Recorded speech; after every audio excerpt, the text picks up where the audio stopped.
I love the Trinity. Does that sound strange to you? For most people, it should sound strange. Think about it. When was the last time you heard anyone say such a thing? We often hear, I love Jesus or I love God, but how often does anyone say, I love the Trinity? You even hear, I love the cross or I love the Bible, but you don't hear, I love the Trinity.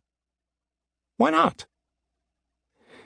Someone might say, well, the Trinity is a doctrine, and you don't love doctrines. But in fact, we do. I love justification, or I love the second coming of Christ would make perfect sense. What's more, the Trinity isn't just a doctrine any more than saying, I love the deity of Christ makes Christ just a doctrine. So why don't we talk about loving the Trinity?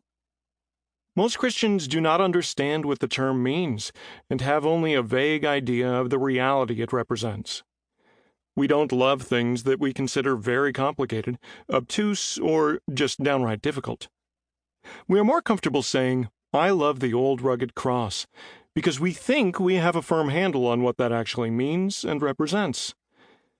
But we confess how little we understand about the Trinity by how little we talk about it and how little emotion it evokes in our hearts. Yet we seem rather confused at this point because most Christians take a firm stand on the Trinity and the fundamental issues that lead to it, the deity of Christ, the person of the Holy Spirit. We withhold fellowship from groups like the Mormons and Jehovah's Witnesses because they reject the Trinity and replace it with another concept. We hang a person's very salvation upon the acceptance of the doctrine, yet if we are honest with ourselves, we aren't really sure exactly why. It's the topic we don't talk about.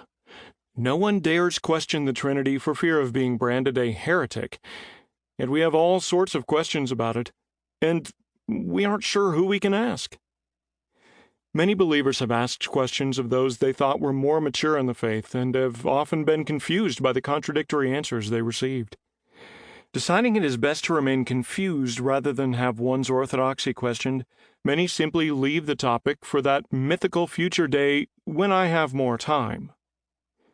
And in the process, we have lost out on a tremendous blessing.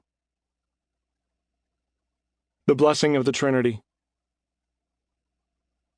A true and accurate knowledge of the Trinity is a blessing in and of itself. Any revelation of God's truth is an act of grace, of course, but the Trinity brings to us a blessing far beyond the worth normally assigned by believers today. Why?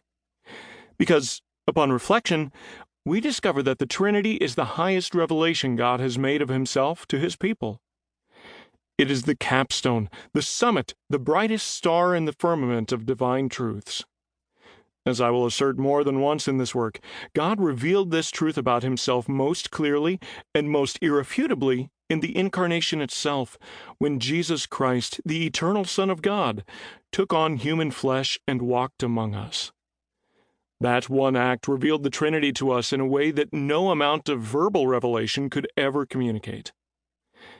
God has been pleased to reveal to us that He exists as Father, Son, and Holy Spirit. Since God feels it is important for us to know, we should likewise. And since God went through a great deal of trouble to make it clear to us, we should see the Trinity as a precious possession, at the very top of the many things God has revealed to us that we otherwise would never have known. When Paul wrote to the Colossians, he indicated that he was praying for them.